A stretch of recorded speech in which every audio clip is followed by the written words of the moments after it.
Hey turtle nerds, welcome back to another video. In today's video, I wanted to talk to you guys about this lovely new addition that I have to my turtle pond. And I want to tell you the story behind how I got her, who she is, where she came from, and basically just show her off because this turtle is absolutely stunning. So the story basically goes, this turtle was not being taken care of properly, was exchanged between a couple of friends a few times from what I understand, was in a home that was not very good. They tried heating the water with like hot water rather than just using a water aquarium heater. Basically not in the best of conditions until this absolutely lovely woman Sue came and took the turtle whose name is Crush. So Sue came and got Crush and she balled out. She bought her a lovely 55-gallon tank, all the food that she could need, treats, basking platforms, toys, gravel, things at the bottom. She basically did everything absolutely perfectly for this turtle Crush. Now the only thing is that Sue is a little bit older, and so she told me, Dan, I love your videos, I love your pond. How do I put this? She basically told me that Crush was gonna outlive her and that when the time came, she wanted Crush to come to me, which I happily accepted because you will see why shortly. Crush is absolutely stunning. And so she was so sweet and really nice, and we talked back and forth for a while, and it turned out that she was basically gonna be gone for a while and wouldn't have anyone to take care of Crush. So while my mother was in Florida, she swung by, picked up Crush, and Sue was absolutely amazing. I cannot say enough sweet things about this woman. We had an arrangement, and so after a couple hours in the car, Crush ended up here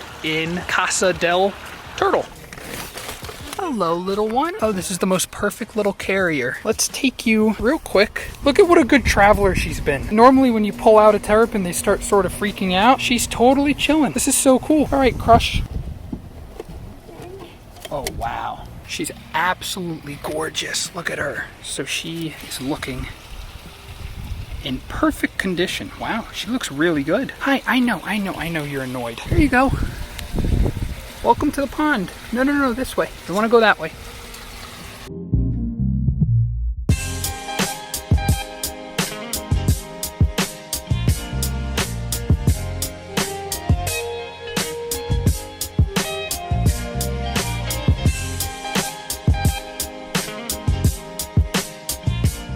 Down to explore. I'm gonna let her settle in now. Please don't bite my toe, love. So needless to say, now I have been absolutely blessed and I feel so thankful to be able to have Crush in my turtle pond. She is an ornate diamondback terrapin. She also is, for some reason, displaying a very extreme version of a flowerback trait, which is just a phenotype in the shell. It's just like a physical characteristic that some ornate terrapins have. I've talked about it before, but for some reason in her, it's displayed like to the extreme. Normal terrapins' shells are black, but her shell is like nearly entirely yellow. So that footage is from when I first got Crush. I took her and I put her in the big pond because she is well past the hatchling stage. So when getting any new animal or new turtle, I like to put them in their enclosure and totally leave them alone for a couple of days. Let them settle in. Usually they're not going to eat right away. If they do, that's a big bonus. But you have to understand, Crush came from a place where she lived in an aquarium. I mean, an aquarium compared to a pond is very different. And she'd also never seen another turtle before in her whole life. So, I expected there to be, I expected her to not immediately come up and be begging for food. But what I didn't know is that she's kind of picky on food. Diamondback terrapins are very food driven. And so it's interesting when one of them is like kind of picky. And so you can see all my guys, they're literally climbing up right now, going all over the place begging for food. Crush was doing none of this, so I left her in the pond and she was not too pleased. She looked like she wanted to get out. She was trying to find places to hide, but it was kind of barren at the time. I'm working on getting more plants and things, but she didn't seem too thrilled until one day I went up over to the mini pond and she was sitting in there. And sure enough, during some point of the afternoon, a day or two after I got her, she climbed out of the big pond and went into the mini pond, where she's been actually doing very well now. It took about a week and a half for her to start warming up to me, and she's still not 100% with me 3 weeks later, but she's slowly starting to come over to me, start begging for food, and I think that soon she'll be ready for the big pond. I think she was a little too scared about how much space there was, and she wanted to find a nice small confined area where she could sort of hide in and relax, and being in a smaller enclosure in that mini pond, I am almost guaranteed that she's eating, because if I just put in a ton of food, some of it will sink, and if I walk away, it gives her time to come to the surface. Most turtles won't just like eat right in front of you right away. It takes them a little bit of time to sort of get used to their environment, and so being in a smaller enclosure, sure, how do I put it? If I put food in there right now,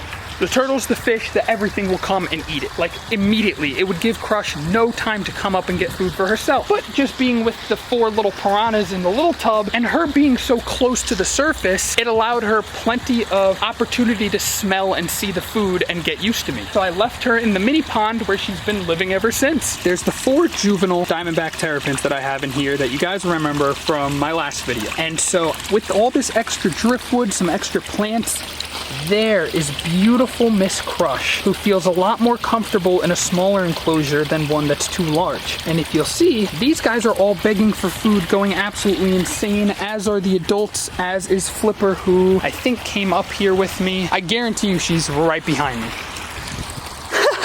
I knew it. No, don't go in. So it's a little strange that 3 weeks later and Crush is still not really going nuts for food. She's not really, you know, coming up and coming at me. Flipper, please, this is not about you, sweetie. Stop trying to take all the attention. So you see the 4 of them ravaging their food, and poor little Crush is right down there, just a little uncomfortable, slowly starting to come out. You could see she's absolutely beautiful. She's trying to eat that rock. Here she comes.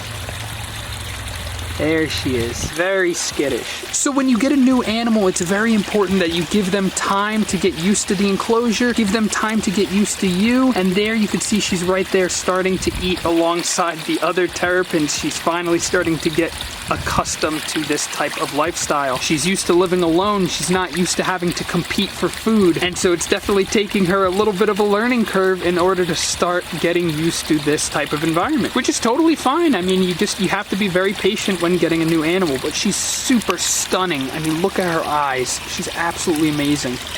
See, she's finally starting to eat. She's displaying that flower back on her shell. Compare that to right here, a normal ornate diamondback terrapin who has a black shell, and now compared to a normal flower back, which is just that little bit of yellow between the scutes. Look at her.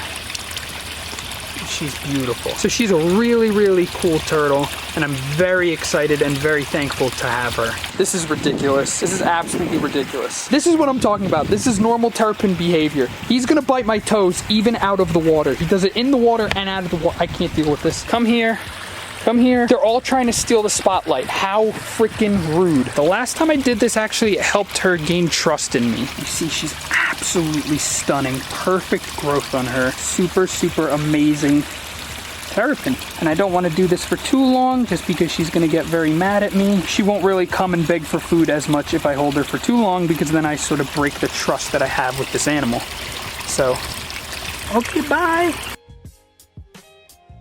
I had the wrong focus on, and it's windy, and my hair's everywhere. I don't care, it's outro time. Thank you guys so much for watching this video. Give me a thumbs up if you enjoyed it. Comment down below if you like Crush, what you think about her, what you think about having new additions to ponds and things. I don't know, tell me how your day was. If you enjoyed, make sure to hit the subscribe button and the little bell notification thingy so you get notified when I make a new video. And all my patrons here, I love you all. Thank you. You help support my videos, support the pond, help me pay for the kids because they's expensive. Thank you all again so much for watching. Special shout out to Sue for Crush because I love her and she's awesome. Thank you guys again so much for watching. It's windy. I need a shower, and I'll see you all in the next one.